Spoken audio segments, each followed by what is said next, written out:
Where's Netanyahu? That was the question a journalist just put to a retired U.S. Army colonel. The answer? 90% of the time, he's on a plane, not in a bunker, not in a war room, not commanding from the Kiryat in Tel Aviv. He is a ghost in the sky, flying circles over the Mediterranean because he knows he is target number one. This quote from Lawrence Wilkerson, Colin Powell's former right-hand man, just exploded with 220,000 views in hours.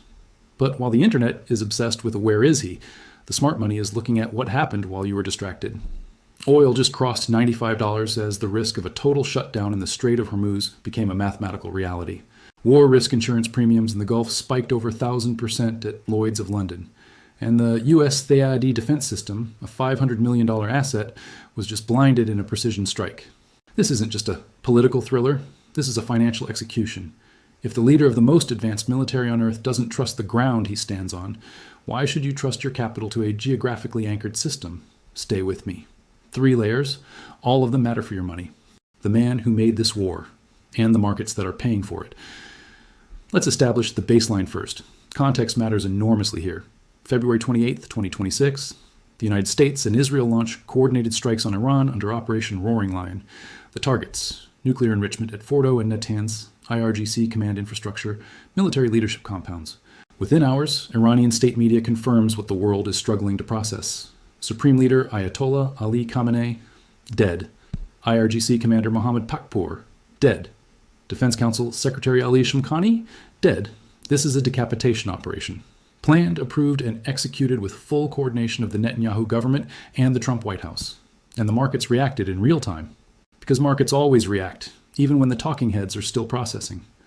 Oil spiked immediately. Gold, which had already been in a multi-month bull run, pushed above $5,200 an ounce. Bitcoin, which had been selling off alongside equities in the initial panic, recovered within 6 hours while traditional safe havens lagged. The S&P 500 futures market, which opened for Sunday evening trading, moved sharply negative. And then, in the information vacuum that followed, in a war where Israel made it illegal to post videos of damage, the rumors began. Netanyahu's public presence became noticeably, measurably, unusually limited. Not absent, but limited. And the viral rumor machine did what it always does. When information is restricted, it filled the gap with something more emotionally satisfying than uncertainty.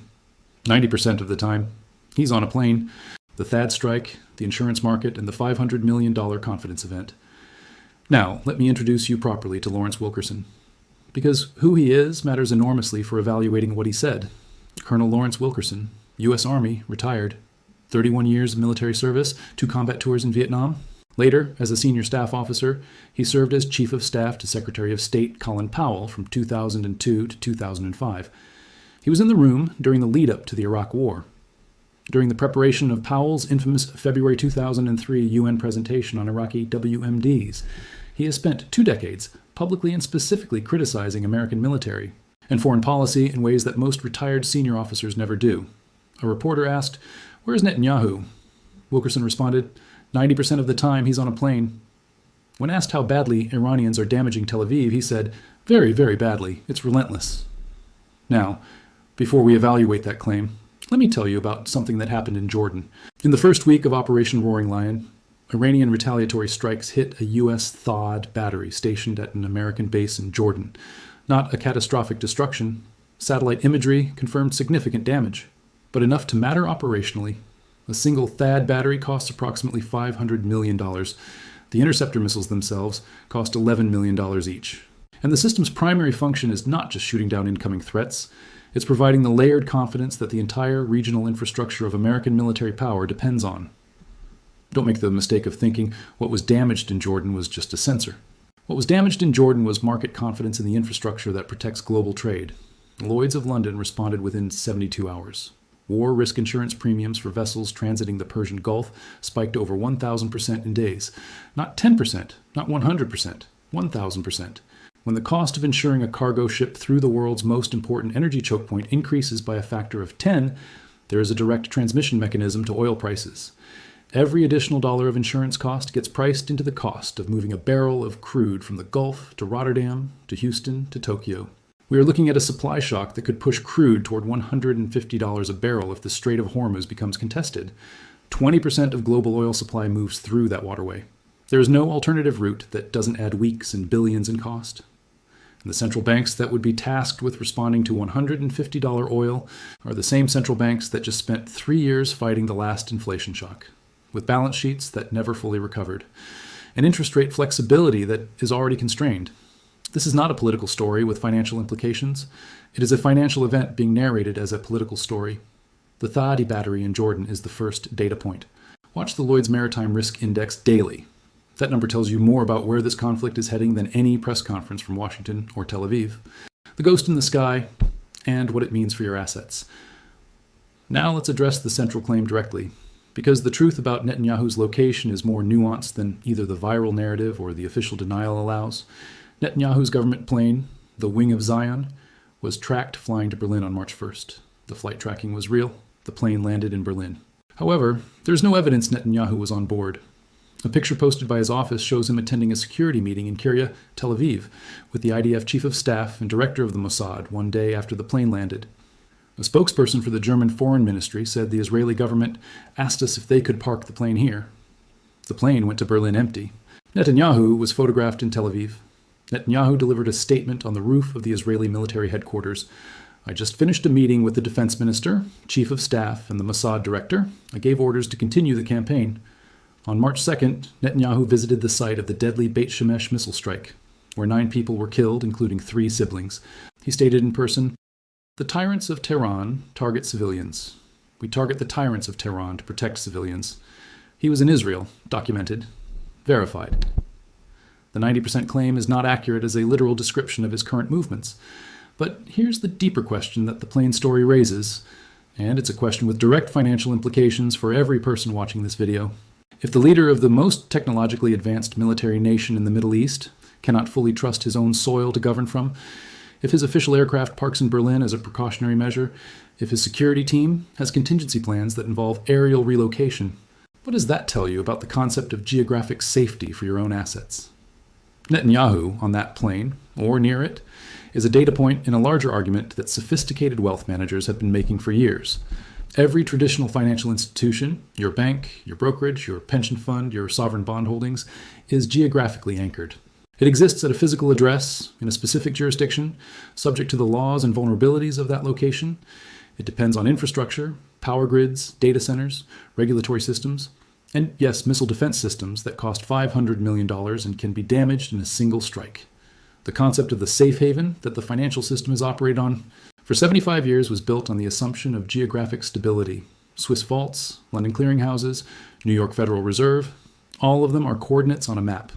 In a world where a supreme leader can be killed on a Saturday night, where a $500 million defense system can be damaged in retaliation, the assets that don't have a GPS coordinate are not a speculative novelty. They are a structural response to a structural risk. Bitcoin does not have a headquarters. It does not have a CEO who can be targeted. It does not have a data center that appears on a satellite image. The Wing of Zion needed to park in Berlin because it is a physical object with a location. It operates across thousands of nodes simultaneously in dozens of countries, without a single point of failure that a missile can find. Bitcoin's network has no equivalent vulnerability. That distinction between assets with coordinates and assets without them is what this conflict is stress testing in real time. What Wilkerson got right, what he got wrong, and the munitions math that changes everything. Let me be precise, because this story deserves precision. And precision is what separates investors from spectators. Wilkerson stated, "The empire does not have any sustainability in terms of munitions. At best, we have 2 weeks. At worst, we have 1 week." The munitions sustainability question is the most important and most underreported dimension of this conflict. U.S. munitions stockpiles were already strained by 2 years of weapons transfers to Ukraine and Israel's operations in Gaza and Lebanon. Penetrator munitions capable of reaching deeply buried nuclear facilities, the GBU-57 massive ordnance penetrator, exist in quantities measured in the dozens, not the hundreds. A sustained air campaign against hardened targets creates real supply pressure. The stockpile question is not speculation. It is arithmetic. Now, what Wilkerson got wrong. The 90% on a plane claim is not supported by verified public record. Netanyahu has been in Israel, at the Kiryat, at Beit Shemesh, at Palmakim Air Base, directing the campaign from inside the country he chose to put in this position. The plane went to Berlin empty. The rumor was wrong on its literal claim. But here is the financial implication that nobody in mainstream coverage addressed. And this is the part you need to hear clearly. Here's the question that the munitions math forces you to ask. What happens on day 16? If the United States has 1 to 2 weeks of sustained operational capability before munitions constraints force a strategic pivot, what comes next? Option 1, accept operational limitations and negotiate from reduced leverage. Option 2, escalate to weapon systems that don't require the same logistics tail. Option 3, activate the one weapon the United States has in effectively unlimited supply, the printing press. Emergency war supplemental appropriations have been a feature of every major American military engagement since Korea. Congress authorizes the spending. The Treasury issues the bonds. The Federal Reserve, under political pressure or genuine necessity, accommodates the issuance. We have seen this movie before. Afghanistan, $2.3 trillion over 20 years. Iraq, $2.1 trillion. COVID emergency response, $4.8 trillion in 18 months. Each of those episodes was accompanied by monetary expansion. Each monetary expansion episode in modern history was followed, with varying lag times, by hard asset appreciation. Gold, after 2001, from $270 to $1,900 over a decade. Gold, after 2008, from $700 to $1,900. Gold, after 2020, from $1,500 to over $2,500 before this conflict pushed it past $5,000. Bitcoin, after 2020. QE, from $3,850 to $69,000 in 9 months. The pattern is not accidental. It is the market's response to monetary debasement, the systematic erosion of purchasing power that occurs when governments solve physical resource constraints by expanding the money supply. If the munitions math forces emergency appropriations, and the history of American military finance suggests it will, we are watching the setup of the next debasement cycle in real time. The investors who position ahead of that accommodation, in gold, in silver, in Bitcoin, in any asset whose supply cannot be expanded by a congressional vote, will be on the right side of the trade. The investors who wait for the Federal Reserve to announce the pivot before acting will, as always, be buying at higher prices. This is not a prediction. It is a pattern. And it has repeated, with remarkable consistency, after every major American military engagement in the last 50 years. 5 frameworks for following. This story with your money. Let me give you the specific framework for following this conflict as both a geopolitical and a financial event, because those two lenses are inseparable right now, and treating them separately is how investors get caught off guard. Framework 1. The Lloyd's Index is your leading indicator. The war risk insurance premium for Persian Gulf shipping is the single most real-time, least manipulable indicator of how professional risk capital is pricing this conflict. When Lloyd's underwriters move premiums by 1,000%, they're telling you something that no government press conference will. Watch that number. It moves before oil. Oil moves before CPI. CPI moves before Fed policy. The Lloyd's Index is 3 steps ahead of the Federal Reserve's public communications. Framework. 2. The munitions clock is the macro clock. If the 2-week operational sustainability estimate is even partially accurate, the next significant policy signal will come between March 14th and March 21st. Watch for either a ceasefire signal, which would be a risk-on event, or an emergency supplemental appropriations request to Congress, which would be the debasement signal. Both outcomes have clear asset implications. Know your positioning for both scenarios before the signal arrives. Framework 3. The geographic custody principle, the Wing of Zion parked in Berlin. Netanyahu directed the war from the Kiryat. But the precautionary logic, move the asset out of the target zone before you need to, is directly applicable to wealth management. The investors who have geographic diversification in their portfolio, assets held across multiple jurisdictions, including non-custodial digital assets, are structurally better positioned for a world where physical infrastructure is increasingly a military vulnerability. This is not a Bitcoin commercial. It is an observation about portfolio construction in a world where the risk map is being redrawn in real time. Framework 4. Track the succession. The Assembly of Experts is selecting Iran's next supreme leader right now, under bombardment, inside a country that has lost its leader of 37 years. A pragmatist successor is a risk-on signal. A hardliner with nothing left to lose is the opposite. This is the single most important political variable in the conflict's trajectory. And it is almost completely absent from mainstream financial media coverage. Framework 5. Separate the signal from the noise. Wilkerson's 90% claim was noise. Factually inaccurate, emotionally resonant, and shared by 220,000 people within hours. The munitions math is signal, verifiable, structural, and directly connected to the fiscal outcomes that drive asset prices. The investors who can distinguish between viral narrative and structural analysis will make different decisions than those who cannot. That distinction, between the emotionally compelling and the financially relevant, is the only edge available in an information environment this chaotic. The ghost is real. It's called fiat money. Here's the real ghost in the sky. It is not Netanyahu on a plane. That story was wrong. He has been in Israel. The Kiryat photos are real. The Beit Shemesh visit was documented. The 90% claim was false. The real ghost is the dollar. Here's the sequence. Operation Roaring Lion consumes munitions faster than they can be replaced. Emergency appropriations follow. Treasury issuance expands. The Fed accommodates. The dollar's purchasing power declines against finite assets. Gold, which has already moved from $1,800 to over $5,000 in 3 years, continues its structural revaluation. Bitcoin, which has survived every geopolitical shock of the last decade and recovered from each one, continues its role as the non-sovereign, non-geographic, non-inflatable reserve asset of last resort. This is the playbook. It is run after every major American military engagement in the post-Bretton Woods era. Korea, Vietnam, Gulf War, Iraq, Afghanistan, COVID. Every time the physical resource runs short, the monetary resource fills the gap. Every time the monetary resource fills the gap, the assets that cannot be printed appreciate against the assets that can. Netanyahu on a plane would have been a dramatic image. The debasement cycle is the actual story. Wilkerson said it this way. The empire does not have any sustainability in terms of munitions. What the empire always has sustainability in, what it has printed its way out of every constraint with for 50 years, is dollars. And if you hold assets whose value is denominated in, dependent on, or correlated with the dollar's stability, in a world where the dollar's stability depends on a munition supply that lasts 2 weeks and a political class that has never in modern history chosen austerity over accommodation, then the question is not whether Netanyahu is on a plane. The question is whether your portfolio is. If you made it here, you are not an average person. Most people saw the thumbnail and kept scrolling.